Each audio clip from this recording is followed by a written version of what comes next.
अफगानिस्तान के अंदर मौजूद तालिबानों की लीडरशिप ने इजराइल को गासिब करार दिया है और इजराइल ने जो मस्जिद अल अक्सा में तबाही मचाई है उसके खिलाफ तालिबानों ने एक मज़ाहमती बयान जारी कर दिया है। अफगानिस्तान के तालिबान अब उठ खड़े हुए हैं। वो उम्मत मुसलमान को भी ललकार रहे हैं कि फलस्तीन के मुसलमानों की मदद की जाए और जहां फलस्तीनियों की हमायत में उठे हैं तालिबान, वहीं तालिबानों ने इजराइल को आड़े हाथों लिया है। इजराइल के खिलाफ एक मुकम्मल प्लान भी बनाया जा रहा है, जबकि अमेरिका, भारत और इजराइल ये सब के सब आपस में इकट्ठे होकर तालिबानों को किस तरह टैकल करना है वो उसका प्लान बना रहे हैं। जबकि तालिबान अफगानिस्तान की जंग के अंदर रहते हुए अब फलस्तीनियों की मदद करने का ऐलान कर चुके हैं, फलस्तीन को आजाद करने का ऐलान कर चुके हैं। तालिबान इजरायलियों की किस तरह तबाही करेंगे और तालिबानों ने जो आज बयान जारी किया है इजराइल के खिलाफ, उस हवाले से आपको एक एक चीज डिस्कस करेंगे। छोटी सी गुजारिश है कि आप हमारा यूट्यूब चैनल असरार टीवी को सब्सक्राइब कर लें, घंटी के निशान को दबा लें ताकि लेटेस्ट न्यूज आप तक बर वक्त पहुंचती रहे। नाज़रीन ग्रामी, दुनिया में अगर किसी ने किसी को टैकल करना है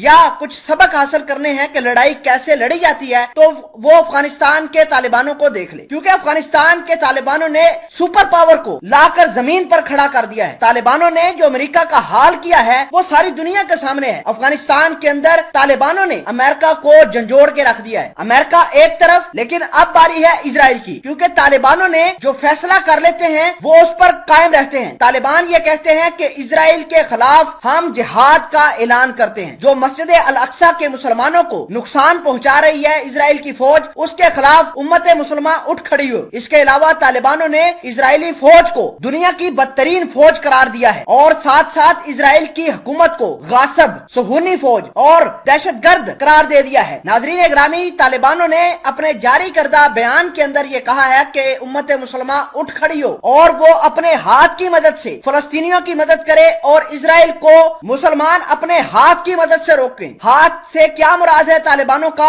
हाथ से मुराद है हथियार। नाज़रीन ग्रामी, जहां तुर्की एक तरफ तालिबानों की लाइन पर, तालिबानों के ट्रैक पर मौजूद है, तालिबान जिस तरह की डिमांड करते हैं ठीक वैसी ही तुर्की पहले डिमांड कर चुका है। तुर्की भी ये कहता है कि हमें हाथ की मदद से इजराइल को रोकना होगा, वरना ये पूरे के पूरे फलस्तीन को जलाकर राख कर देंगे। नाज़रीन ग्रामी, इसके अलावा आपको ये बता दें कि तालिबानों ने ऐलान करा है कि OIC और सऊदी अरेबिया, इसके अलावा जितने भी बड़े इस्लामी मुल्क हैं वो इकट्ठे हों और एक मुल्क के नीचे इकट्ठे हो जो लीड करे। तो तालिबानों का जो इनडायरेक्ट इंडिकेशन है, इनडायरेक्ट पॉइंट है, वो पाकिस्तान की तरफ किया गया है, क्योंकि पाकिस्तान इजरायलियों के इन जारहाना कार्रवाइयों की वजह से फलस्तीन के मसले को पाकिस्तान ही सऊदी अरेबिया के सामने रख रहा है और फलस्तीन के मामले को लेकर पाकिस्तान बड़ा कॉन्शियस है और तालिबान भी ये जानते हैं कि पाकिस्तान की लीडरशिप में हम इजराइल को मुकम्मल तौर पर क्रश कर सकते हैं। आप हमारी आर्मी का रोल देखिए, आप हमारी सिविल क़यादत जो आजकल है उसका रोल देखिए, किस तरीके से मुसलमानों के स्टांस को वाजिया करते हुए जा रहे हैं और तालिबान भी अपनी हर एक मदद इजराइल के खिलाफ फलस्तीनियों को देने के लिए तैयार है और इजराइल की एस्टेब्लिशमेंट तालिबानों के इस बयान को काफी अच्छे तरीके से एनालाइज कर रही है। इसके अलावा भारत भी, अमेरिका भी तालिबानों के इन बयानों को काफी अच्छे तरीके से एनालाइज कर रहा है। बहरहाल तालिबान कश्मीर को और फलस्तीन को इंशाल्लाह आजाद करके ही दिखाएंगे।